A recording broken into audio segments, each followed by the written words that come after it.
Nagtungo si Flamara sa maraming lupain sa Encantadia.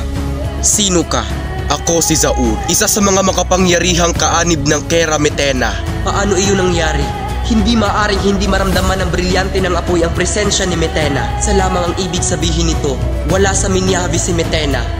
Saan nagtungo ang Kera ng Minyave?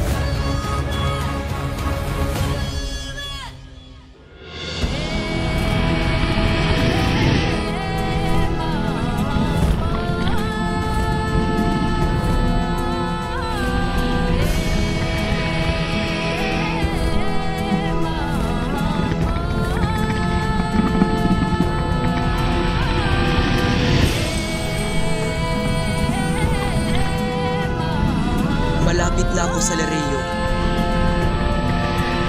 Evade di Argona!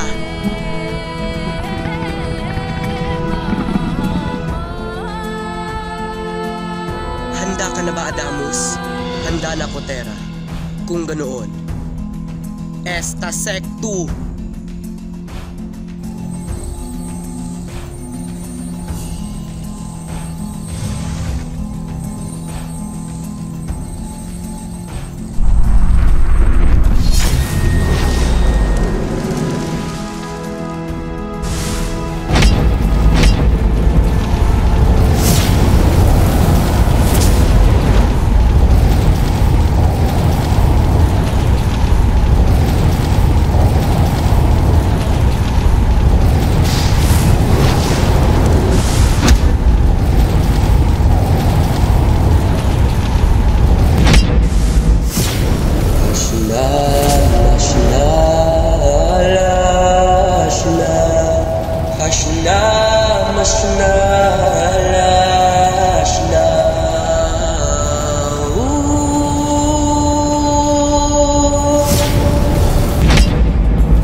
Napakahusay, Adamus.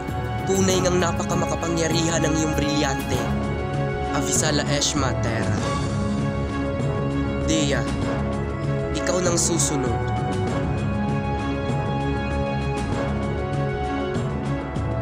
Handa ka na ba, Dea? Handa na.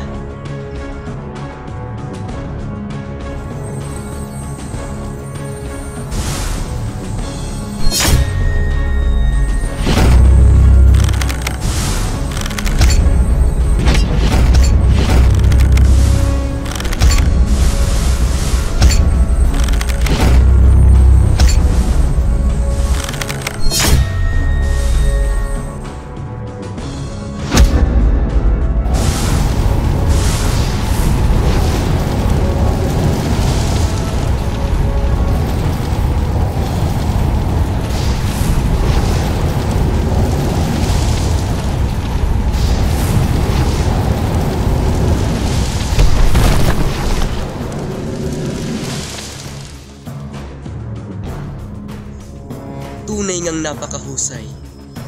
Avisala Eshma, Terra.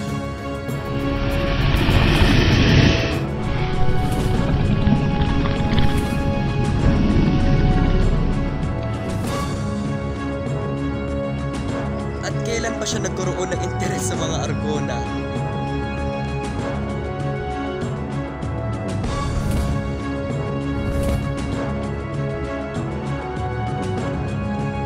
Nagbalik na ang ika-4 na sangre. Magbalik na tayo ng Lereo.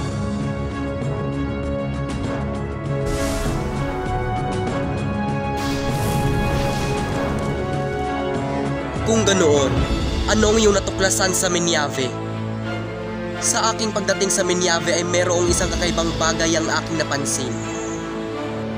Hindi maramdaman ng brilyante ng apoy ang presensya ni Metena.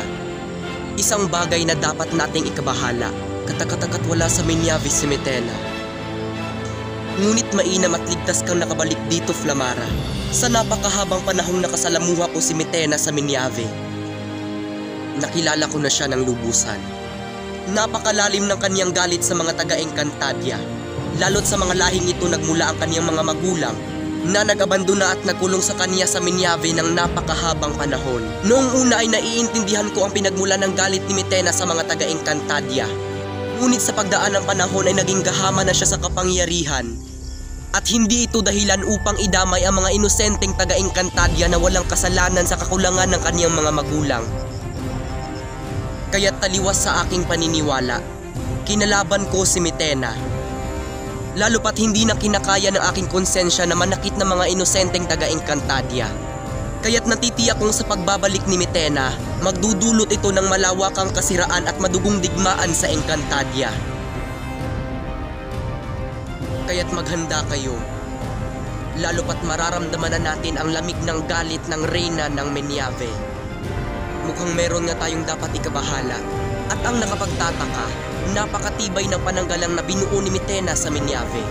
Animo'y isang brilyante ang ginamit upang mabuo ito. Kaya't nakatitiyak ako, merong mas makapangyarihang puwersa na ginamit si Metena. Nakaharap ko rin ang marahil ay isang Mashna na nagpakilala sa akin bilang si Zaur. Kakaiba ang kanyang lakas nang siya'y aking masagupa. Kaya't nakatitiyak ako na merong ginagawang hakbang si Metena laban sa mga diwata. At marahil sa buong Encantadia, kung ganoon ay kinakailangan natin ng iba yung pagsasanay bilang paghahanda kay Metena.